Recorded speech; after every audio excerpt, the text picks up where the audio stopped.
또 비와요 여러분. 가는 날이 장날이라고 캐스퍼 일렉트릭 촬영하는데 오늘 태풍이 옵니다. 여러분들 태풍 비 피해 조심하시고요. 이 정도 비 오면 진짜 좀 많이 위험할 것 같은데 정말 단속 잘 하셔야 될 것 같아요. 비 피해. 오늘 캐스퍼 일렉트릭 이제 본격적으로 시승하는 날인데 이거 막상 도로 위에서 보니까 느낌이 많이 달라요. 그때 스튜디오에서 봤을 때는 차가 약간은 좀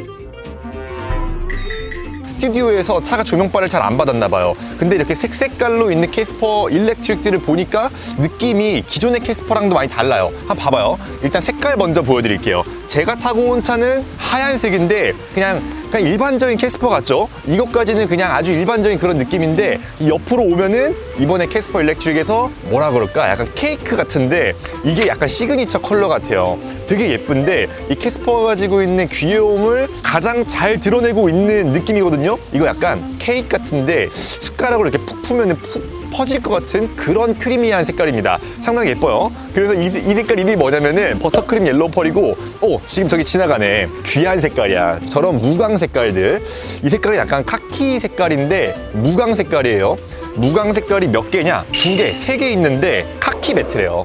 비자림 카키 매트고, 매트한 색깔이 이런 작은 차체에 딱 얹어지니까 색깔이 되게 유니크해 보여요. 예쁘다. 되게 뭔가 험로를 달려야 될 것 같은 그런 느낌이 좀 있고, 그리고 에어로 실버 매트인데 매트한 색깔인데 약간 은색 빛깔이 도는 이 색깔이에요.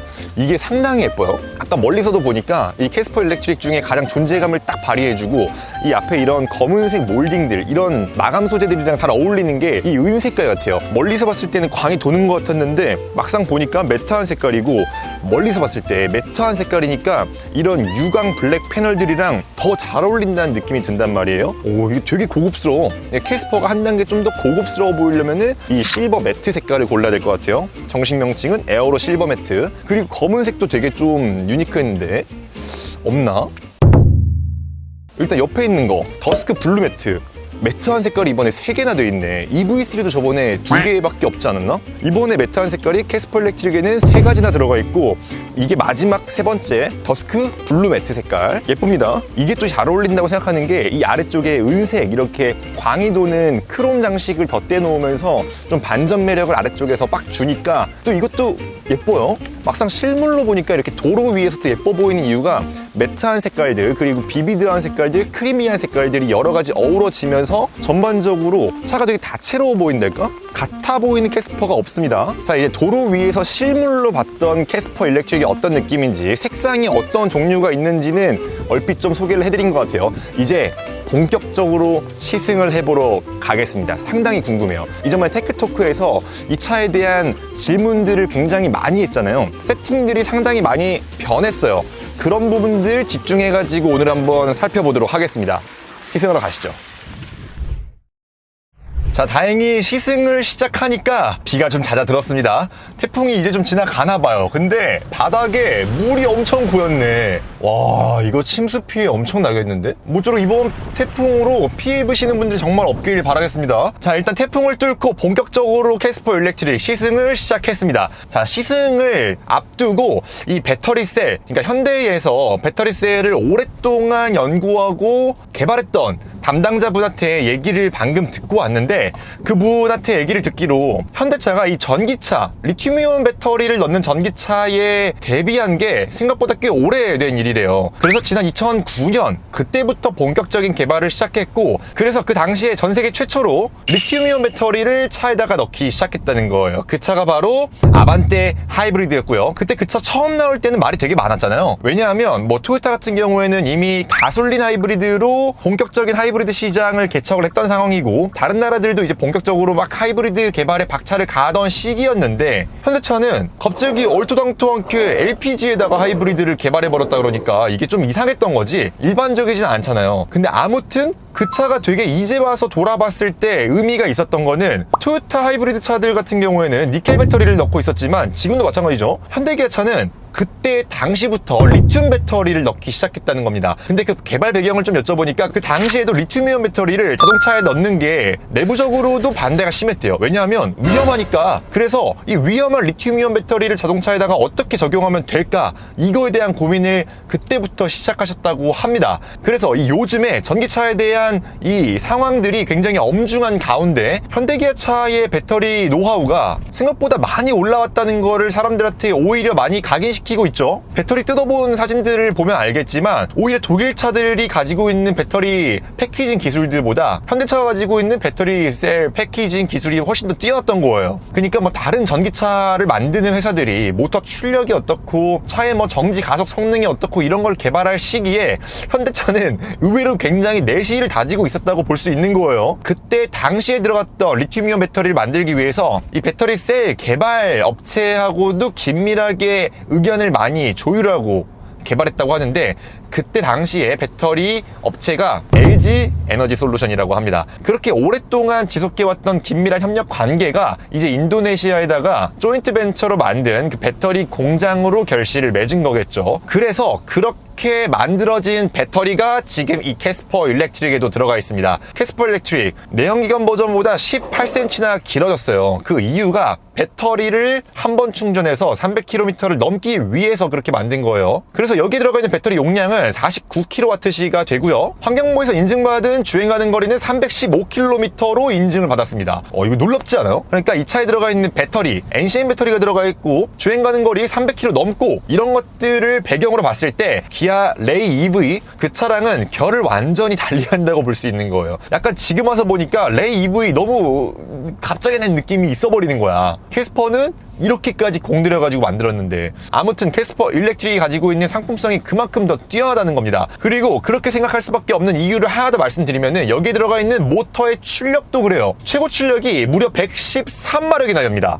생각보다 높은 거예요. 이 차 급을 생각해보면은 출력 상당히 괜찮은 수준이고요. 최대 토크도 15kgm니까, 그러니까 이 차 몰기에는 더없이 충분한 출력이라고 볼 수 있는 겁니다. 근데 이 출력 상승을 약간 무색해하는 요소가 있잖아요. 이 차 많이 커졌고 전기차, 그러니까 배터리가 무거운 게 들어가다 보니까 기존의 캐스퍼보다 300kg이 더 무거워졌어요. 그런 걸 감안했을 때 출력이 어떠냐면은, 잠깐 밟아볼게요. 속도를 살짝 낮췄다가 밟아보면 오 에이 뭐 이 정도면 됐지. 막 펀치력이 느껴진다거나 아니면 고개를 막 이렇게 뒤로 제껴버리는 그런 출력은 아니에요. 근데 충분하다는 거지. 우리가 경차에서 그동안 출력 갈증을 느꼈기 때문에 캐스퍼에서는 터보 버전을 만들어가지고 100마력짜리 경차를 만들어냈잖아요. 그것보다 높은 출력이고, 이 차는 일반 소형차 영역으로 이제 들어가는 차이기 때문에 그런 것들을 감안했을 때 충분히 괜찮은 출력을 가지고 있다고 볼 수 있어요. 그리고 이번에 이 배터리가 터지기 전까지, 배터리 안전에 관한 이야기가 나오기 전까지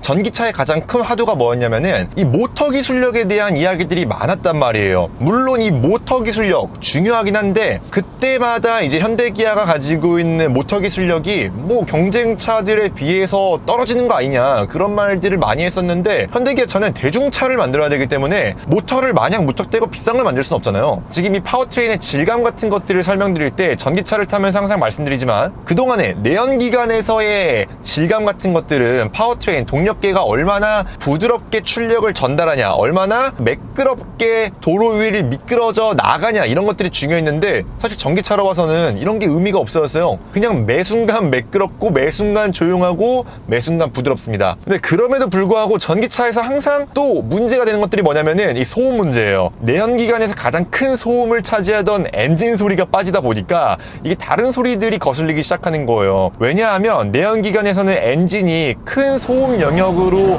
차지하긴 했지만 그 엔진 소리가 어느샌가부터는 감성 영역에 맞닿으면서 이게 듣기 좋은 소리로 점차 변모해 갔단 말이에요. 근데 이 외의 부분들, 풍절음이라든가 노면 소음이라든가 이런 것들은 여전히 우리가 듣기 싫은 영역대에 있는 소음들이잖아요. 이게 이제 와서 더 문제가 된다는 거죠. 그래서 그래서 전기차에서 이런 소리들을 줄이기 위해서 엄청나게 노력들을 많이 하는데, 지금 캐스퍼 일렉트릭 소음 같은 것들을 좀 말씀을 드리면 생각보다 소음 처리 잘했습니다. 물론 지금 시속 한 60km 정도로 달리고 있는 이 정도 수준에서는 소음 아예 거슬릴 게 없어요. 노면 소음도 그렇고, 지금 창문 이중 접합 차음유리 안 썼는데 그 얇은 유리를 썼는데도 바깥에서 들어오는 소음도 잘 차단해 주고요. 풍절음도 A필러가 서 있는 것 치고는 이 속도에서는 괜찮습니다. 근데 잠깐 있다가 고속주행 영역에서는 어떤지 그것도 잠깐 살펴볼게요.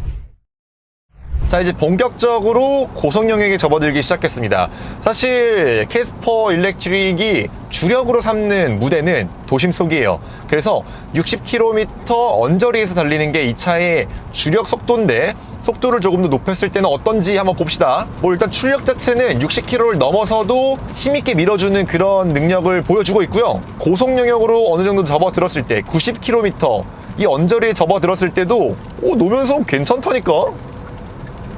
근데 노면 소음은 괜찮은데 의외로 이제 90km를 넘어가고 100km 언저리에 다다르니까 A필러를 통한 소음은 조금 들어오네요. 어쩔 수 없겠지. 지금 캐스퍼 밖에서만 봐도 A필러 바짝 서 있잖아요. 이런 차들이 풍절음에서 자유로울 수는 없어요. 근데 그런 점들을 제외하고서는 이 소음 측면에서도 생각보다 대책을 잘 세워놨다는 느낌이 듭니다. 자, 그리고 이 승차감 측면에서도 말씀을 좀 드려야 될 것 같은데, 승차감 이거 상당히 좋습니다. 상당히 좋아요. 기존의 캐스퍼도 승차감이 좋은 경차로 굉장히 유명했었어요. 근데 이 지금 제가 타고 있는 캐스퍼 일렉트릭 같은 경우는 더 이상 경차 수준에 머무르는 승차감이 아닙니다. 이거는 소형차도 아니에요. 한 중형차 이상급의 승차감을 보여주고 있는데, 제가 전에 레이 EV를 탈 때도 무엇보다 레이 EV가 가져가는 최대의 장점은 승차감에 있다고 말씀을 드렸었거든요. 기본적으로 레이 EV도 그렇고 지금 캐스퍼 일렉트릭도 그렇고 차체가 좀 높아요. 경차치고는 차체가 높기 때문에 내연기관 버전에서는 무게중심이 높은 거에다가 이 작은 차체에다가 서스펜션을 아주 좋은 걸 넣지를 못했고, 거기서 다가오는 승차감의 한계점들이 분명히 있었단 말이에요. 그러니까 그 급을 뛰어넘지 못하는 그 한계점들이 분명히 존재했는데, 이 전기차로 오면서 무거운 배터리를 바닥에 깔고 주행하다 보니까 일단 무게중심이 현저하게 낮았습니다. 기존의 경차가 가지고 있던 그 가벼운 통통 튀는 무게가 조금은 더 무거워졌죠. 지금 이 차 같은 경우에도 300kg가 더 무거워졌기 때문에 그 경차에서 느껴지는 참을 수 없는 가벼움, 그게 사라진 겁니다. 그래서 지금도 이렇게 교차로에서 신호를 받고 좌회전을 하고 있는데, 이럴 때도 옛날에는 경차 타면은 어느 정도 좀 기울어지면서 불안한 감정들이 좀